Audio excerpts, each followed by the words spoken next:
amin po sa kapamakanang pananalatan sa inyo po sa bahayan. Maging sa lahat ng mga kapatid sa mundo, kami po ay bumabati ng Happy 110th Anniversary po!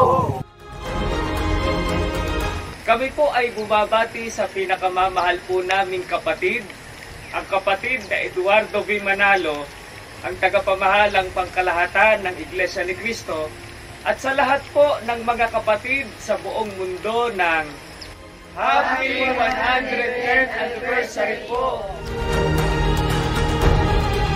Sa amin pong pinakamamahal na tagapamahalang pangkalahatan, ang kapatid na Eduardo V. Manalo, kami pong mga may tungkulin at mga kapatid ay buong kagalakang bumabati po sa inyo at sa mga kapatid sa buong mundo ng Happy 110th Anniversary po!